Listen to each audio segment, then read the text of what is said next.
नमस्कार। भारत से जापान सबसे ज्यादा बच्चे अपने अपने द्वारा बनाए गए तकनीकी उपकरण लेकर के गए थे, जिसमें पूजा उत्तर प्रदेश से एक अकेली थी। पूजा की पारिवारिक कहानी आप सुनेंगे तो आपकी आंखों से आंसू नहीं रुकेंगे।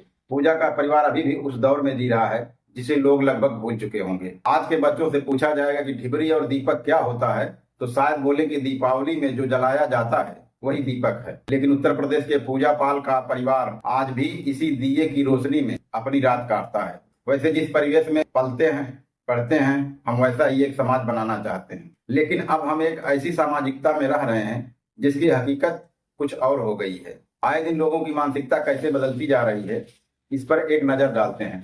अब तो समाज में गंदे और अभद्र गाने पर अधनंगे कपड़े पहनकर अश्लीलता फैलाने वाली नचनिया को सामाजिक कार्यक्रम में बुलाकर उसको फूलमाला पहनाकर उसका स्वागत किया जाता है।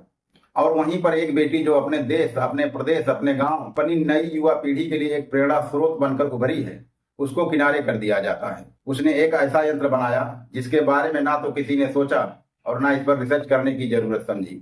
नाम पूजा पाल, उम्र 17 साल, कक्षा 8 में पढ़ने वाली उत्तर प्रदेश के बाराबंकी जिले की छात्रा है, जिसने भूसा धूल पृथक्करण यंत्र बनाकर उत्तर प्रदेश के ब्लॉक, जिला और केवल भारत में ही नहीं, टेक्नोलॉजी से परिपूर्ण जापान जैसे देश में भारत का नाम रोशन करके आई।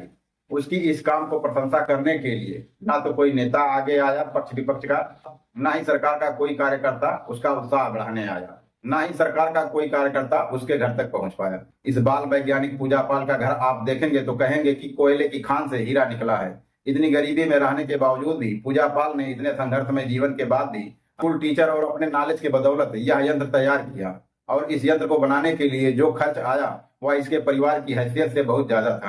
फिर भी पूजा और पूजा पाल के माता पिता ने इस बेटी को कभी भी निराशा हाथ नहीं लगने दिया। लेकिन दुर्भाग्य है ऐसे देश, ऐसे राज्य और ऐसे समाज में जन्मी बेटियों का, जिनको झूठा प्रोत्साहन भी नहीं दिए जाते हैं। बस यह नारा लगा दिया जाता है कि बेटी बचाओ बेटी पढ़ाओ। नमस्कार, मैं हूं धर्मेंद्र निषाद, आज के दर्पण के लिए।